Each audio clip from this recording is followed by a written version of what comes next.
প্রচণ্ড গরমে বাইরে গেলেই সানট্যান পড়ে যায়, স্কিন কালচে হয়ে যায়। এছাড়া অনেক দিন যারা প্রতিদিনই চুলার কাছে রান্না করে অথবা প্রতিদিনই অফিসের জন্য বাইরে যায়, তাদের দেখা যায় যে কালো হয়ে যায় স্কিন। তো এরকম কালো হয়ে যাওয়া স্কিনের জন্য আজকে একটা ফেস প্যাক শেয়ার করব। এছাড়া এই ফেস প্যাকটা কিন্তু ব্রণের দাগ, মেস্তার দাগ, সব ধরনের কালো দাগ দূর করতে সাহায্য করবে। প্রথমে আমি এখানে নিয়ে নিচ্ছি চাল এবং ডাল। এখানে আমি পোলাও চাল নিয়েছি, আপনারা চাইলে যে কোনো চাল ব্যবহার করতে পারেন। আর এখানে চাল আর ডালটা ভালো করে মিক্স করে আমি ভিজিয়ে রাখবো 1 ঘন্টার মতন। এছাড়াও আমি নিয়েছি আলু, শসা আর অ্যালোভেরা। এমন সব উপকরণ নিয়েছি যেগুলো হাতের কাছেই থাকবে সব সময় এবং খুব সহজেই বানিয়ে নেওয়া যাবে।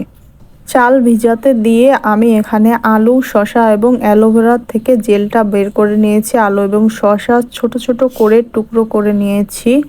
এবারে আমি এটাকে ভালো করে ব্লেন্ডারে করে ব্লেন্ড করে নিব।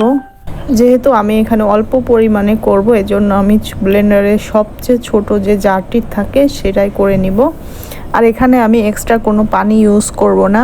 শসা, আলু এবং অ্যালোভেরা থেকে যে পানিটা হবে ওটাতেই ব্লেন্ড করা হয়ে যাবে। আর পানি কিন্তু ডাল এবং চাল যেটা ভিজিয়ে রেখেছিলাম এটা থেকে ভালো করে পানি ঝরিয়ে নেবেন।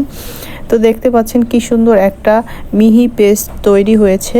এবারে আমি যে কাজটা করব সেটা আমি একটা আইস কিউবের ট্রে নিয়ে নিব এবং চামচে করে ভালো করে আইস কিউবের ট্রেতে এভাবে অল্প অল্প করে রেখে দিব। কারণ এটা এভাবে রেখে দিলে যখনই বাইরে থেকে আসবেন অথবা রান্না করার শেষে এখান থেকে একটা আইস কিউব নিয়ে ভালো করে মুখে মেখে তারপরে আপনি স্কিন কেয়ারটা করে ফেলতে পারবেন। প্রত্যেক দিনই এগুলো করা একটা ঝামেলার কাজ, যার কারণে দেখা যায় যে প্রথম কয়েকদিন করা হয়, এরপরে আর করা হচ্ছে না।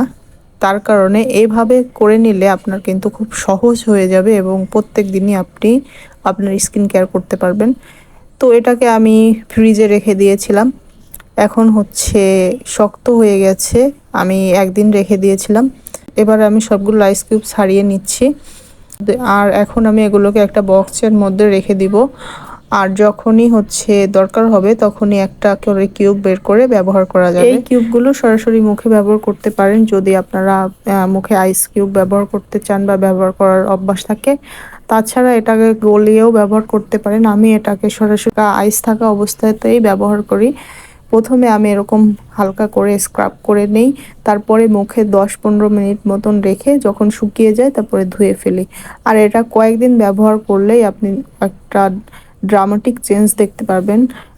স্কিন অনেক ব্রাইট হয়ে যাবে, তাছাড়া দাগ আস্তে আস্তে চলে যাবে।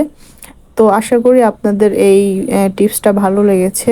এরকম আরও নতুন নতুন টিপস পেতে আমার চ্যানেলটি ফলো করুন।